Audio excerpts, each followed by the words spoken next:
Hoje é terça-feira, dia 17 de agosto de 2021. E o tema que estudaremos na nossa lição da Escola Sabatina será Fuga. Você está no canal Eu Estudo a Lição com o pastor Samuel Camilo.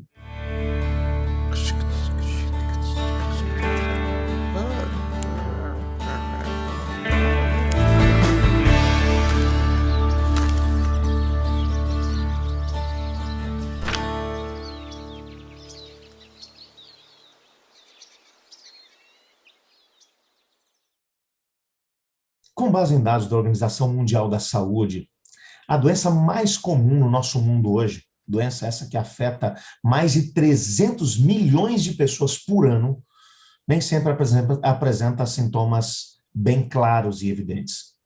A depressão é a principal causa de incapacidade em todo o mundo e é uma das que mais contribuem para o estudo sobre a carga global de doenças, ou seja, através da depressão, uma carga tremenda de outras doenças associadas a ela tem feito com que boa parte da nossa população mundial sofra.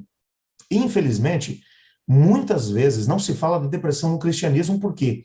Porque algumas pessoas olham para a depressão como se fosse um sinal de falta de fé em Deus. Afinal de contas, os cristãos não deveriam estar sempre alegres e felizes, já que foram salvos por Cristo Jesus? Será que a depressão não seria um sinal de que algo está errado no nosso relacionamento com Deus? É assim que algumas pessoas pensam e agem. E pior, é assim que às vezes acabam lidando com pessoas que estão passando por momentos difíceis de depressão. E isso não é verdade. Cristãos fiéis às vezes lutam contra a depressão, especialmente após um acontecimento traumático. Isso não pode ser visto como sinal de falta de fé ou com falta de confiança em Deus. Quando nós olhamos para os Salmos, por exemplo, nós vemos muita dor, muito sofrimento, muita angústia por parte de pessoas que eram fiéis a Deus e que sofreram tremendamente por causa de uma série de fatores. Que quando vivemos num mundo onde existe pecado, dor e sofrimento, todos nós estamos sujeitos. Às vezes a depressão, ela toma conta de nós de modo lento e silencioso, e só somos capazes de reconhecê-la quando ela se intensifica. Ela nos atinge rapidamente, às vezes após um evento emocional ou físico que seja desgastante para nós mesmos. Essa foi a história de Elias. Elias ficou completamente esgotado, emocional e fisicamente, depois do episódio do Monte Carmelo. Quando você vai para 1 Reis, capítulo 18 e capítulo 19, versos 1 a 5, nós encontramos o que aconteceu na vida de Elias. Elias tinha, durante 3 anos e meio, tinha fugido do rei Acabe, porque, segundo a ordem de Deus, ele tinha decretado que não haveria nem sequer orvalho do céu, muito menos chuva, e uma seca terrível assolou todo o país. O rei Acabe havia mandado procurar Elias em todos os lugares, no país e no estrangeiro, mas Deus o manteve durante todo esse tempo, num primeiro momento, perto do ribeiro de Querite, e no segundo momento, junto de uma viúva na cidade de Sarepta, em Sidom, num país estrangeiro, portanto. O Senhor Deus havia cuidado de Elias, mas no tempo certo o Senhor Deus deu ordem para que Elias voltasse. E ao retornar para o país, ele encontrou uma situação realmente muito complicada. Os adoradores de Baal e Asterote ainda estavam lá. Os sacerdotes de Baal e Asterote somavam 850, mantidos pela máquina pública. Você pode imaginar o que era isso? Num momento cheio do Espírito Santo, ele confronta o rei Acabe e convoca o rei Acabe, juntamente com os 850 sacerdotes, para um encontro no Monte Carmelo, na presença de toda a nação. Todos foram convocados e esse encontro aconteceu no Monte Carmelo. E ali, diante de todos, Elias faz um desafio. Os 850 sacerdotes teriam a oportunidade de agir primeiro, orariam para o seu Deus, pedindo para que chuva viesse, que fogo viesse do céu e consumisse uma oferta colocada sobre o altar, e depois ele faria. E das 9 da manhã até as 3 da tarde, os profetas de Baal e Asterote fizeram de tudo para tentar conseguir o fogo do céu, mas isso não aconteceu. Elias depois reconstrói o altar, coloca o sacrifício sobre ele, derrama água sobre o altar, e quando ele ora, fogo desce do céu e consome o sacrifício, a lenha, as pedras e ainda a água que havia sido colocada sobre aquele altar. Um grande movimento de reavivamento começa a partir daquele momento. Elias agora chama as pessoas para que peguem os 850 sacerdotes e eles são massacrados, eles são mortos, são exterminados naquele dia. Elias foi quem dirigiu todo esse processo. Quando tudo terminou, o rei Acabe foi comer alguma coisa, enquanto isso Elias subiu um monte e começou a orar a Deus. Foi algo realmente desgastante, mas a chuva veio do céu.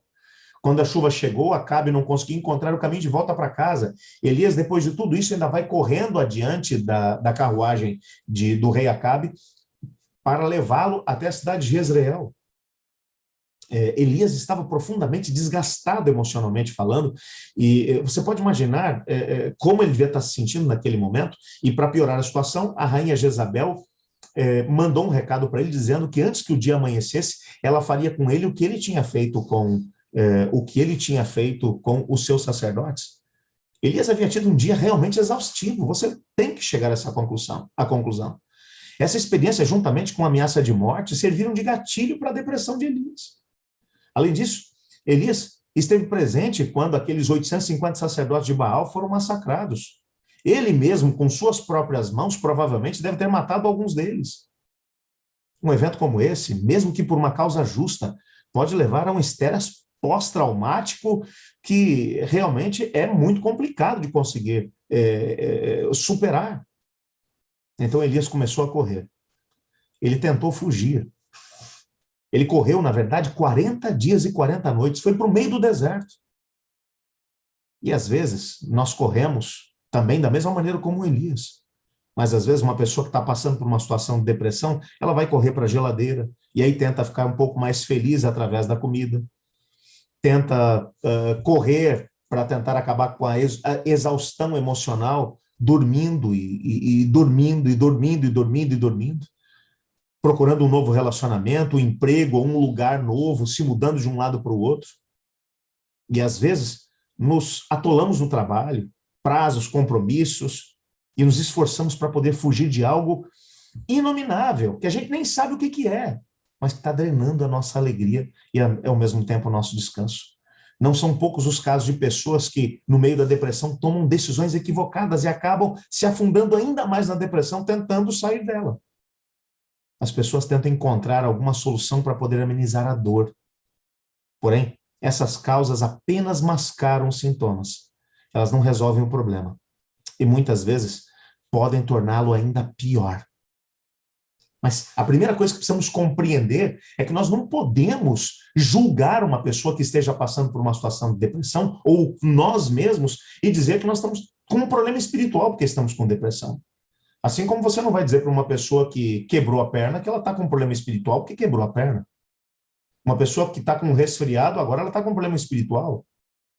Por que nós não temos nenhum problema quando alguém está com um problema de visão e vai até o médico para poder conseguir uns óculos para poder enxergar um pouco melhor, mas criticamos as pessoas quando vão buscar profissionais da área da saúde mental para poder tentar sair de uma situação de depressão? A depressão é uma doença tão grave como qualquer outra.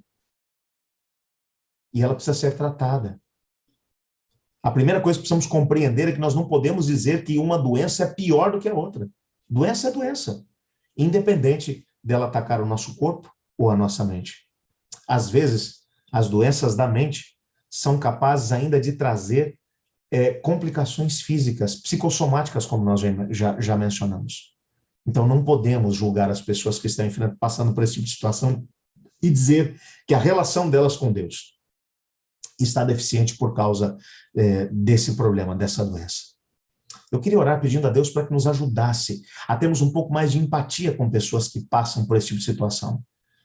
E, ao mesmo tempo, de podermos entender que não é na fuga, se estivermos vivendo a depressão, que nós vamos encontrar a solução para esse problema.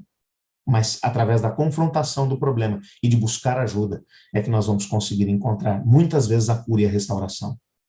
Vamos orar? Senhor Deus, ao olharmos para a nossa sociedade e perceber quanto preconceito às vezes existe com o problema da depressão, doença essa que afetou até o profeta Elias, o homem que foi transladado da terra para o céu sem ver a morte. Senhor Deus, muitas vezes nós criticamos as pessoas que têm esse tipo de problema e dizemos que elas não têm uma fé suficiente em Deus. Ou às vezes ficamos com um drama de consciência quando enfrentamos esse tipo de dificuldade e passamos por um processo de negação. Ajuda-nos a podermos olhar para a depressão como ela é, uma doença que precisa ser tratada. Ajuda-nos a ter sabedoria para lidar com os outros e conosco mesmos, pois é em nome de Jesus que oramos. Amém. Eu estudo a lição. E você?